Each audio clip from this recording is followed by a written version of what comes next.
So this video is a little bit off topic, but I thought it was something I should touch on.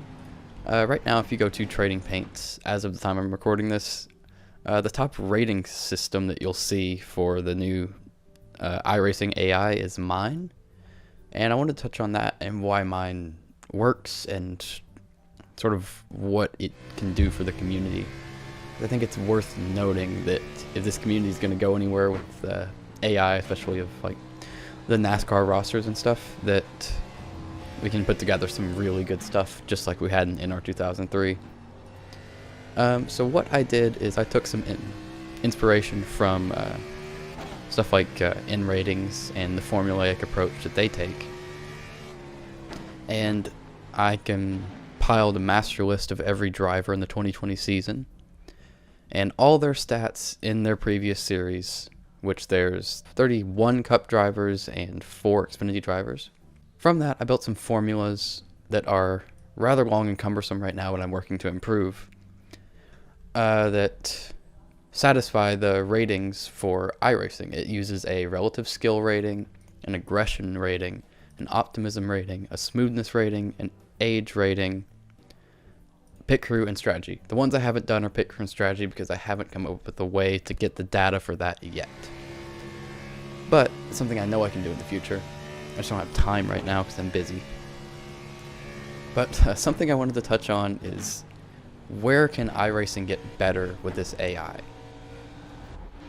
One thing I know that it needs is minimum and maximums, because the problem I've noticed right away is every time I run a race with the AI, whether I'm testing setups or doing anything or just racing for fun, it's almost always the same qualifying order, and the finish order is not that different each time.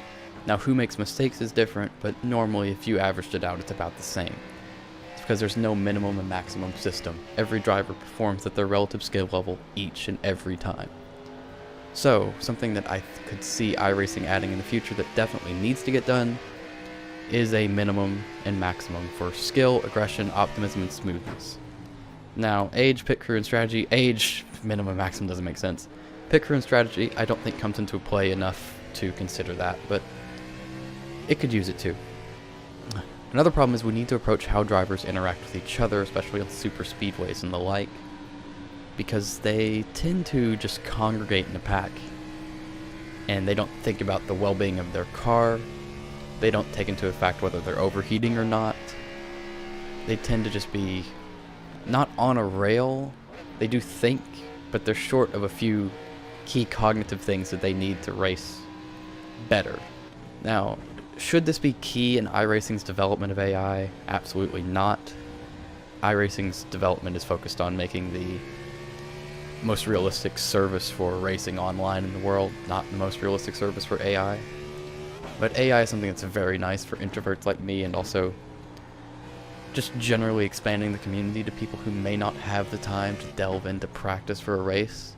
It's really convenient when you can practice with a fixed setup and set the AI so that you'll be challenged but not too challenged, or whether you want to be challenged or just run away with a win. It's really convenient when that's how it works, and I think it's a great stepping stone to other things for iRacing and building the community and getting more people involved in racing in general.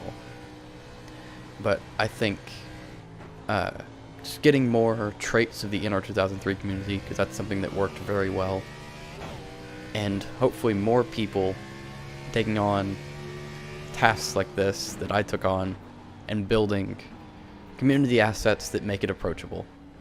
Because this was not easy. It took a lot of hours out of the last week of my life to put together ratings for this and figure out how to do it properly. And it's still not done properly. It still needs a lot of work, but I think it works very well, and I'm excited to see where it goes, and it's really something I hope the community takes on as well. So if we can get a community that's working together on this. We already see it with Trading Paints. You'll notice that all of the paints in this, none of them are mine. They're all from around the Trading Paints community. And the way collections work is super awesome, because normally in NR 2003 that was a problem. If you wanted a car set, you needed to paint 40 cars, or find a community where you could use 40 other people's cars, and that was rare. So if we can just get the community to come together on this, I think it'll be a great thing. It's just in the early works right now, and I can't wait to do more videos in this, and I can't wait to spend more time working on it, delving deeper into how the AI system works, doing some more research and practice, and spending more time with it. I'm really excited for what it can be, and I'm going to work really hard to make sure the community is the same way. But anyway, thanks for listening to my soapbox on AI for a while, and I'll see you next time. Thank you.